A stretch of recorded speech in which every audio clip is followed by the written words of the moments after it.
consecutives. I actually think that Donald Trump was robbed of half of his first term. And I think, he's running on all 8 cylinders. But still, there's be careful what you wish for. I think that Trump 2.0 is much stronger than a second Trump term in 2020 because he had 4 years to prepare, 4 years to learn, 4 years to contrast, and look and see what he's doing. He already has them all exposed with their pants down. USAID is just the tip of the iceberg. How long have you been researching the deep state and what got you interested in it? Oh my, I never knew that the deep state was as deep as it was. I mean, if you listen to Trump, he pretty much mimics where I was. I mean, I was with him since he came down the escalator in 2015, and I was always on that Trump train. But, I always kind of gave the deep state a pass. Like when he picked Pence, I wasn't happy about it. But I was like, okay, he's using Pence to sort of chum up with Paul Ryan. And they'll all come around, and 2 years into his relationship with them, 2 years into his administration, they're going to come around and start to love him. And everybody's going to get behind a winner. That didn't happen.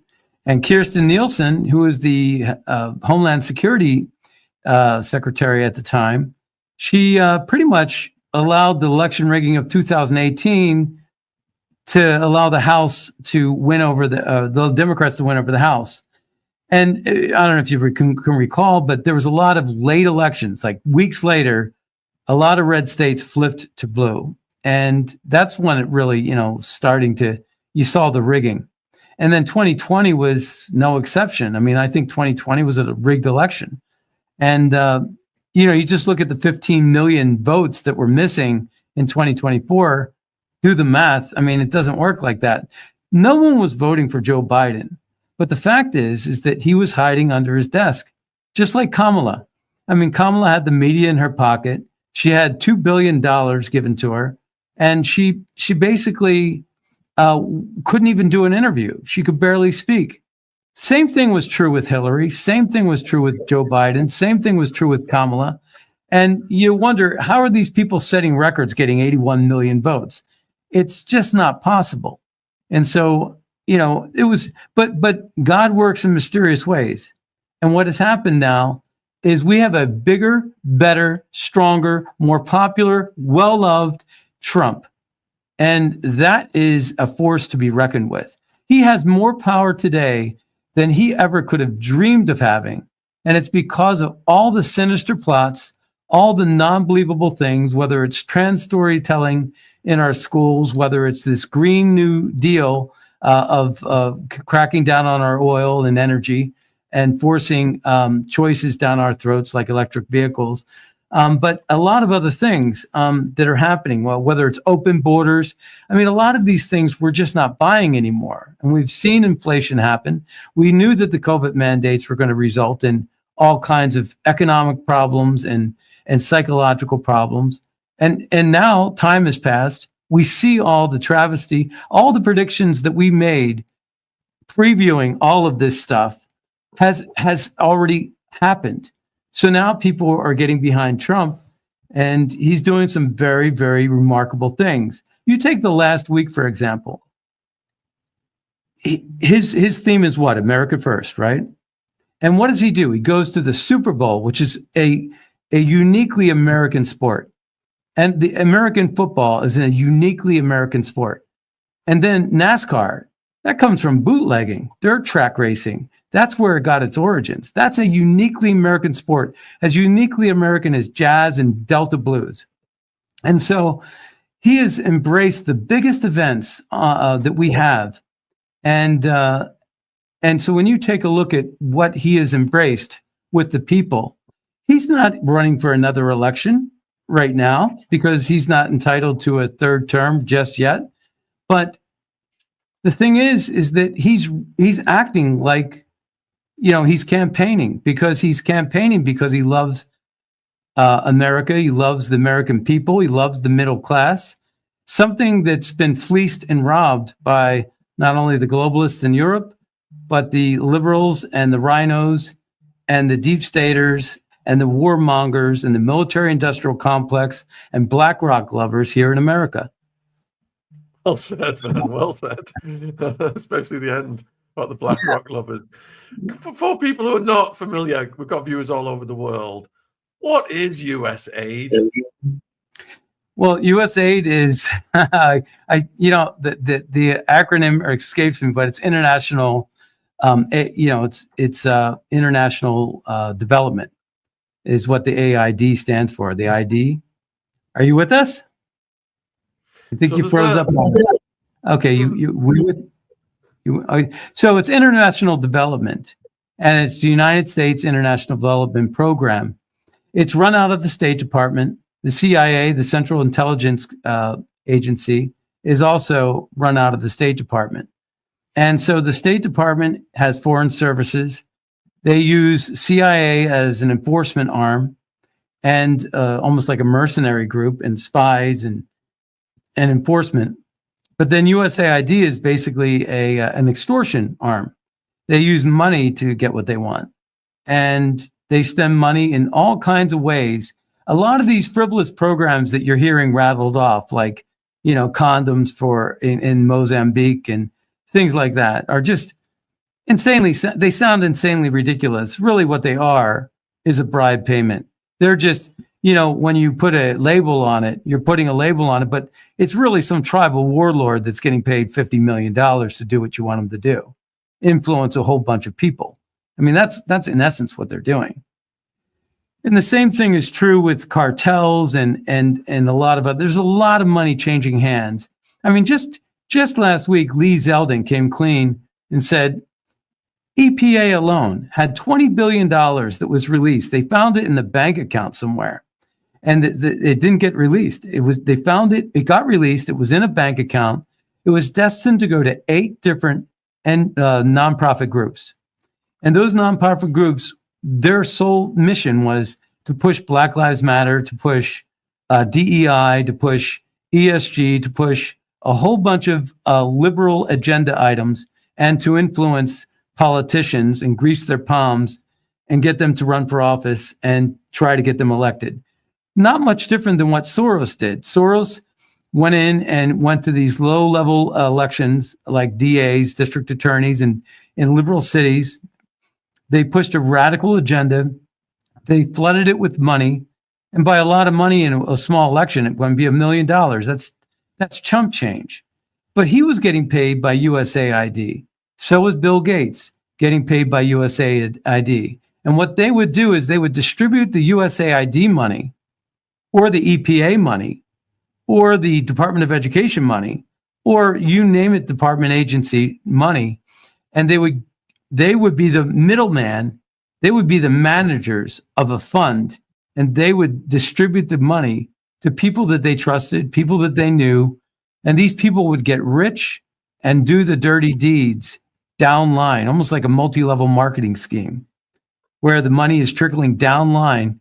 And you have then these grassroots groups that are getting money out of nowhere. But really, we know now where it's coming from. It's coming from USAID.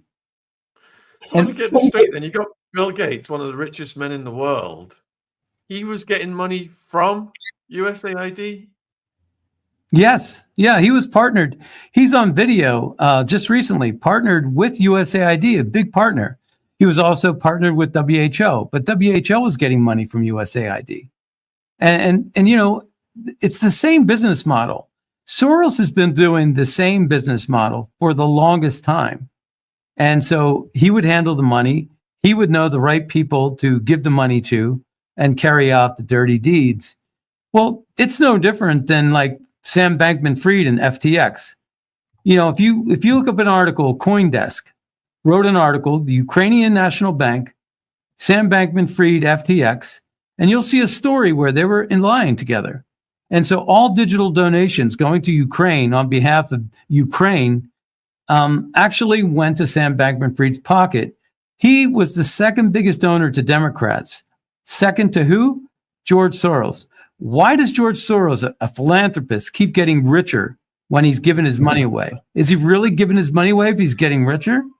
And so the same thing is true with Bill Gates. He was on CNBC and he was touting and bragging on a stupid moment, which he's done stupid things. But he said, yeah, I get a 20% return on my investment. I get a 20% return on vaccines. It's a good investment. He was basically in Davos promoting the nature that he wanted more investors to get in on this. And so he said that. And they're like, wow, that's a lot of money. That's a good return on investment. 20 million. And he was spending billions of dollars. And he wasn't spending all of his own money. He was spending other people's money, almost like a Bernie Madoff hedge fund. What about the BBC and USAID? Well, yeah. I mean, well, you know that Politico was paid $8 million. Reuters was paid $9 million. To what? Carry water. You know, you've heard of the Mockingbird media. You've heard of the CIA infiltrating MSNBC, CNN, and all that. Well, you know, they're using that to carry their water. One of the biggest impacts that you're ever going to see, a seismic earthquake shift, is going to be when RFK Jr. cuts off, it restricts advertising of pharmaceuticals in the mainstream media news. You've heard that story? Have you heard about that? Oh, I can't wait for it. I'm listening to his book, his audiobook about Fauci right now. It's brilliant. Yeah, but you cut off that's why you see pharmaceutical ad after pharmaceutical ad. They're not trying to sell you the pharmacy. What they're trying to do is they're trying to actually pay off the media to carry the narrative. That's it. They're just paid shills to say that Trump is a threat to democracy, or we're in a constitutional crisis with the latest one, where you see you know there are videos going around where you see one reporter, then about 10 reporters, and about 20 reporters, all speaking in harmony like a chorus, saying the same exact script. Where do you think they're getting that script? They're getting that from their pay source.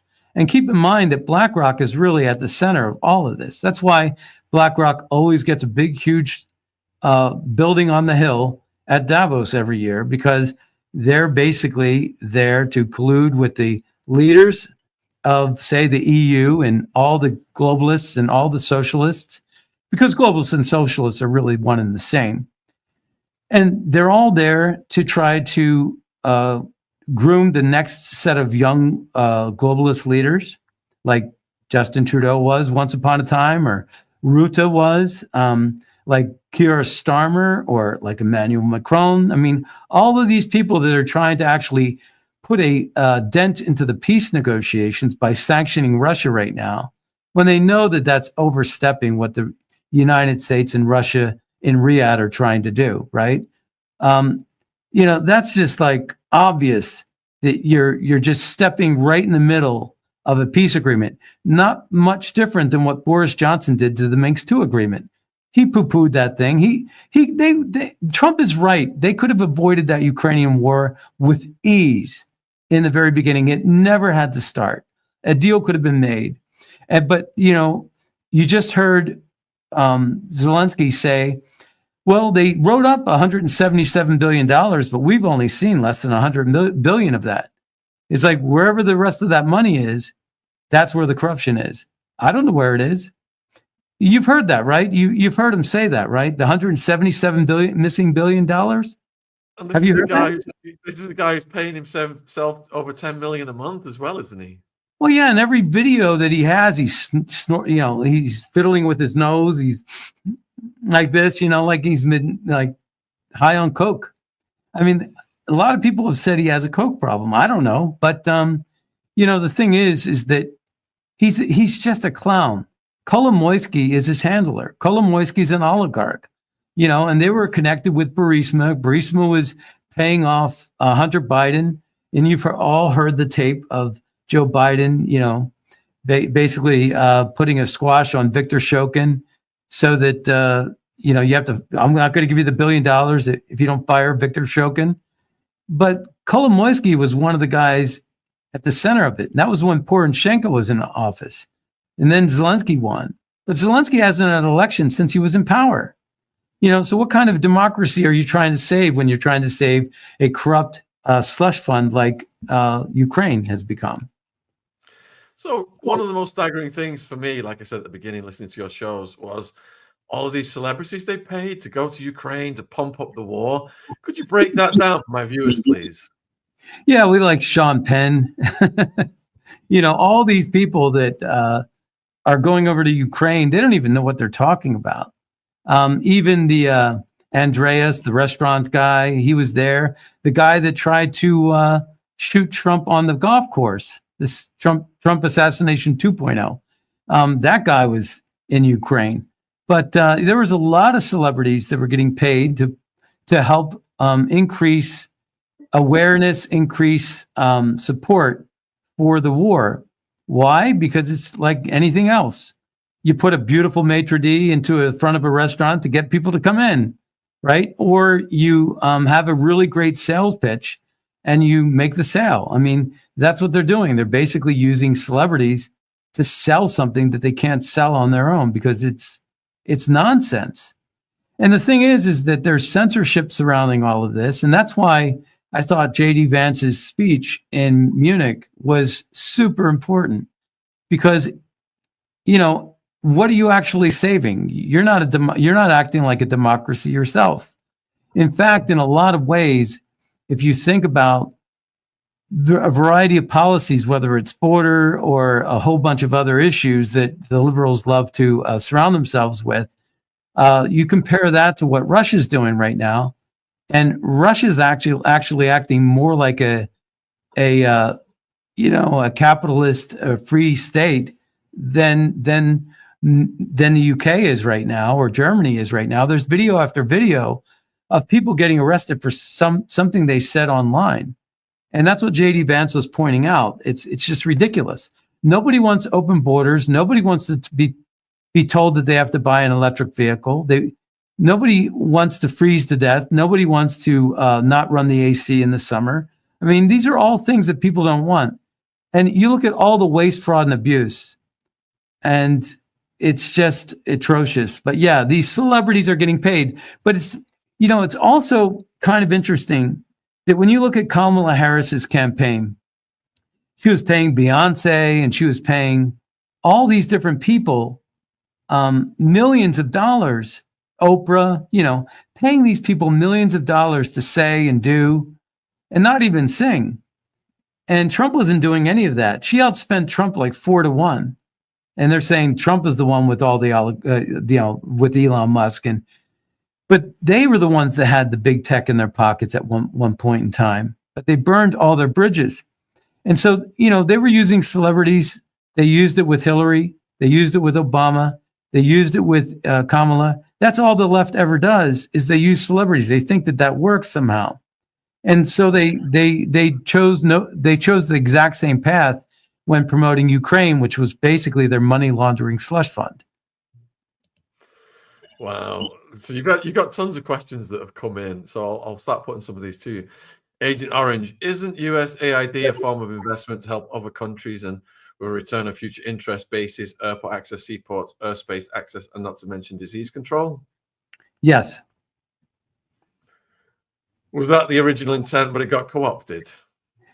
Well, you know who ran the USAID for the last 4 years? It was Samantha Power. What did Samantha Power do? Well, let's see. Under Obama, she was the UN ambassador. Guess who, if you go back to the Russian hoax, guess who unmasked more incoming Trump team members when Trump was president-elect? Guess who unmasked and spied on Trump the most? Well, it shouldn't be the UN ambassador, but guess what? It was. Samantha Power was Obama's right-hand woman. And and USAID is one of the most powerful entities in the State Department. And I happen to have friends in the State Department. I'm in DC and I know them and I know how this works. And so what I'm saying is that it's a real strong place to be because money can manipulate people into doing anything you want. That's how Washington works, actually. So I've written books about the Clinton and Bush crime families and the relationship with the CIA. And researching this, I realized how deeply embedded these deep staters are who are loyal to these crime families. I mean, how easy is it when you've got generations of these people embedded in these agencies? How easy is it going to be to get these rotten people out? Well, it's actually going to be pretty easy. Trump has a mandate on this, so he's able to do it. I'm actually surprised at how successful Trump has been at firing these people. But I can tell you, I have a personal friend I go to dinner with. She's in real estate, and she is directly impacted on this migration out of DC. There's a lot of people. I was just in an email chain where this woman's husband got fired instantly from USAID. Now, let me just answer the question about USAID one other way. Yes, it did its purpose. It was developed, it was put into place by John F. Kennedy, just like Nixon, put into place EPA, right? Carter put into place the Department of Education. But it really depends on who's running the office, right? I mean, on its face, it could do great things. But as soon as you get some sinister plotter to corrupt it, it no longer has the same impact. I mean, that's the same thing. You can actually have someone save your life with a gun, but you can also have somebody kill you with a gun. Yeah. All right. So isn't it the case then, if you're saying it's that easy to get him out and he's taking action now, isn't it like they've burnt the boat and these people realize they've got to do something fast and they may be trying to trick Trump right now or do something to destroy him? Well, that's interesting. One of the reasons why Trump actually, say you're a 500-pound gorilla, and say I'm me, and I somehow can't survive. I have to get out of the jungle, and I have to kill you to get out of the jungle. Otherwise, you're going to run faster than me. You're stronger than me. You can kill me. You can clobber me. Whatever. You're a 500-pound gorilla. But if I somehow find a way to cut your ankles out from underneath you, you're not going to be able to do much, right? So, I mean, the deep state is the 500-pound gorilla. And then there's the golden boy, Donald Trump. And he came in and basically he went out like shock and awe. You've heard the expression shock and awe in military terms. Well, that's exactly what he did, was he hit them before they knew they were going to get hit. If he said what a typical politician would do is they'd say, well, we're going to go ahead and look into trying to cut costs over at Department of Education, and maybe we'll take a look over at state and USAID, and we're just going to try to make the government more efficient. And maybe about a year, 2 years, by the time we're done with 4 years, we're going to hopefully put a dent in it. You think that's going to work? That's not going to work. So what he did was said, well, you got to pull the trigger. You got to act swift. Otherwise, they're going to rear their ugly head. I mean, some people think that the CIA shot John F. Kennedy. Some people think the CIA was involved with the assassination of Martin Luther King and Robert Kennedy Jr.'s dad. Some people think those things. I do. I think the CIA is a real terrible place. 51 CIA agents said that the Hunter Biden laptop was fiction, was Russian disinformation, right? We now know that's a flat out lie. I knew it from the very beginning. I had seen the data. I knew exactly. You wouldn't believe what's on there. I think that there was a video of Hunter Biden sleeping with Malika Obama. I mean, her credit card was in the frame. It's just crazy stuff that I've seen. I don't even report on that stuff because I haven't vetted it, but it's real, and it came from very good sources. Rudy Giuliani still is an American hero. And so, when you take a look at the CIA and you take a look at John Brennan or in the FBI, Peter Strzok, or Lisa Page or Andy McCabe and all of these players and actors. These are not good people. And so the FBI, the DOJ, and the CIA have become weaponized against its own people on behalf of the deep state to keep the money train flowing. And that's what he's up against. So he went in, guns a-blazing, shock and awe, took them by surprise, and defunded them and put a pay freeze. That first thing he did was a money freeze. So you can't pay anybody to talk, to cover up, to do anything. Nobody's working for free in this town. And so what ended up happening is he not only cut the funding, froze the funding immediately, then went in and fired everybody in the worst of places, USAID and the CIA. And then now he's at the IRS and the Social Security. And we've seen the fraud of 350-year-olds getting paychecks from the Social Security. So, he's going for the low-hanging fruit. And what I've seen, I've never seen before in my life. I mean, it's the most amazing thing that we're seeing. And you know what's radically interesting? You have Germany with an election on Sunday. And, the AfD seems to be slipping for some reason. But what's interesting about that election is, you're going to see a lot of Trump envy. A lot of people want a leader like Trump right now in their country. Giorgia Meloni sort of fits the bill. Obvious Milei in Argentina fits the bill. Bukele in El Salvador fits the bill.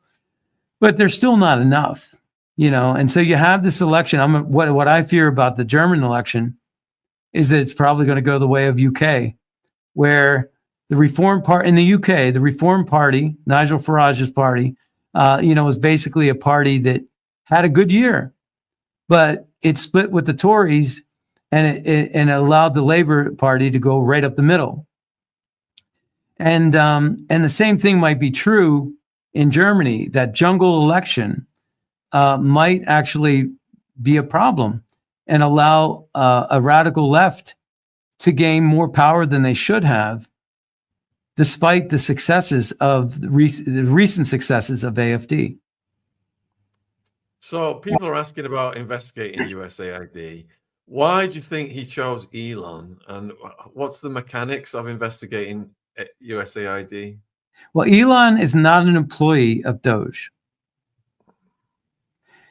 He is an advisor of the president. The people that are working for DOGE are whiz kids, really smart, AI savvy computer whiz kids. And they're able to go to Treasury. They're able to look at data sheets, investigate all the money going out. I mean, there is a finite amount of checks that are going out on a daily basis. So you could look at, the last 3 months of checks that were written and sent out. And I'm sure it's a really big ledger, but still, they can sort that by dollar value, and they can look for the biggest ones, and they look at the department and where it's billed to. And at some point, they just go to that department and they ask some questions. They get some squirrely answers. And this is not me talking. This is Trump talking. This is what Trump said. And they got squirrely answers. And at some point, they start looking further, and they always find something. It's pretty simple, actually. If you're smart, you know what you're doing. People are asking if you think UK AID will be investigated. Keir Starmer's as corrupt as they can be, I would think. I don't want to get you arrested, but it's terrible. It's what we see and hear about the UK, and I feel sad for the people. Really, I really feel sad. I mean, Amir Khan in London, radical socialist commie. That guy is just absolutely radical, and so is Keir Starmer.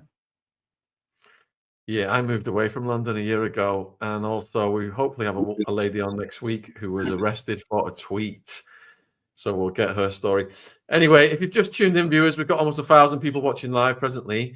Scott is on X. I'm going to put his link in the live chat. His link is in the description box if you're watching on replay. Support his work. You can find links to his podcast over there. And we've got keep your questions coming in. We've got a question from Tashelle. What is Trump's endgame and how will it benefit all Americans? I think we're already benefiting by just seeing the light. I think that the goal is really transparency. And Trump said his biggest revenge is his success. So I think Trump is just trying to run this as a business. Trump doesn't need the money. He's not even accepting his paycheck. He's donating every paycheck, which is only about $400,000 to him. That's a drop in the bucket. He's worth billions. And so, he's 78 years old. And I just think that he wants to have a legacy. And the legacy he wants to have is to save America. And the other part is this, and I've always said this, and this is so true, and I've never heard anybody else say this, but Trump loves the game of monopoly and deal making, right? He loves buying and selling. He loves it. That's his vacation. He doesn't go on vacation. He goes to Mar-a-Lago and he plays golf and he makes deals. You got to understand, this is a guy that wrote The Art of the Deal. His back was against the wall in the 90s. And when his back was so far against the wall, he was too big to fail. And he's basically said to the banks, that, you could either lose all your money or you can allow me to give me a chance. Give me pennies on the dollar. I'll pay you back. You'll make money more than you would make if you throw me under the bus. He then did an IPO and made $1 billion in a day on an IPO. People forget about this in the 90s. I was like, wow, how does a guy like that find his way backed into a corner and find his way out of that corner? And here's the thing.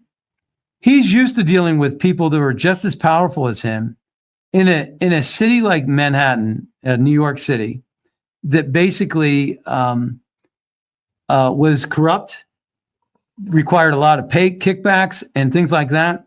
But also he was dealing with mayors like Ed Koch and David Dinkins and Rudy Giuliani and Mayor Bloomberg. So these were people that weren't aligned with him politically. And he had to get along with a lot of liberals, even though he had conservative values. And he learned how to navigate and win with people that had more muscle and more flex than he did. And so he looks at the United States and he looks at all these people in Washington, D.C., these bureaucrats and politicians that sell out America. And he says, I could eat their lunch. I could do a better deal than they could any day of the week. And he gets in and he goes, America is the most powerful, richest country in the world. I'll have leverage on steroids. And so basically he goes onto the world stage knowing he's got all the leverage he always dreamed of having in the New York real estate market. And he gets to play games when he has all the muscle. And that's fun. I mean, that's fun when you get to go on the field and beat somebody up all day and score one touchdown after the next and spike the ball and have fun with it. I think that Trump is basically that superpower football team that's just dominating the field, and he just loves winning. How is that tactic going to apply to dealing with Putin and getting the Ukraine war wound down? Well, I think that deal's easy.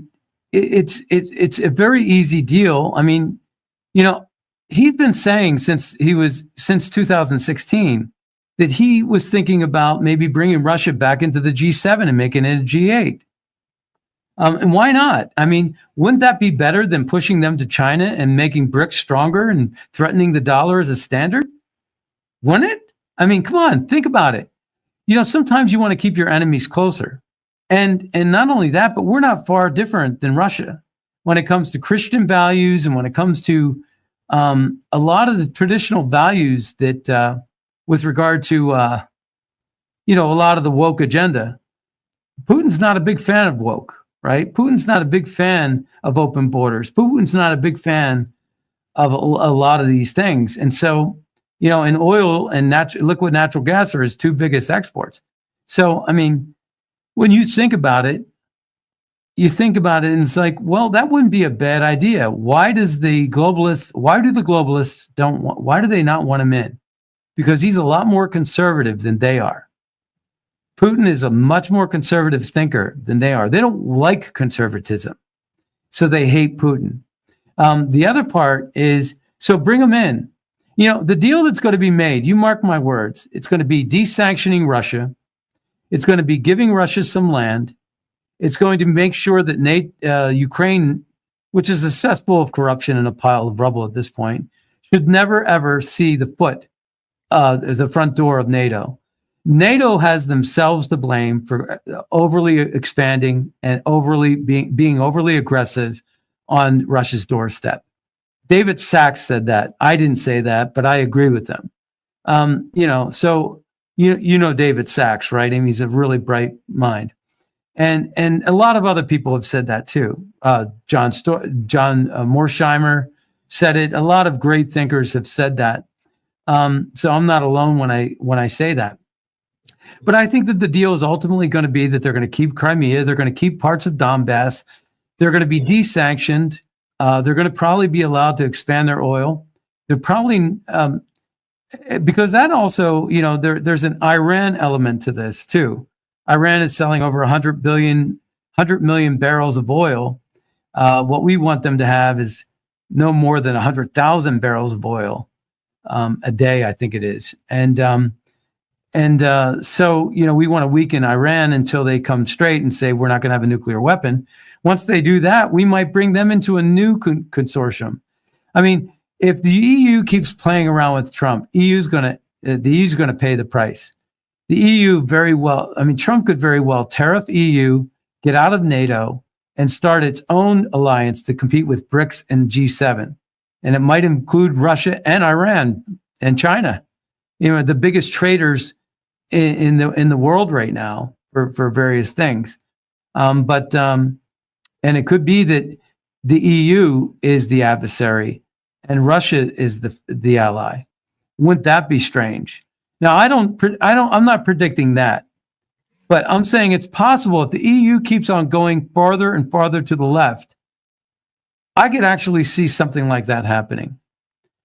But right now, the EU doesn't want this war to end because they're profiting from it. That's the biggest problem. It's obvious that they're trying to sabotage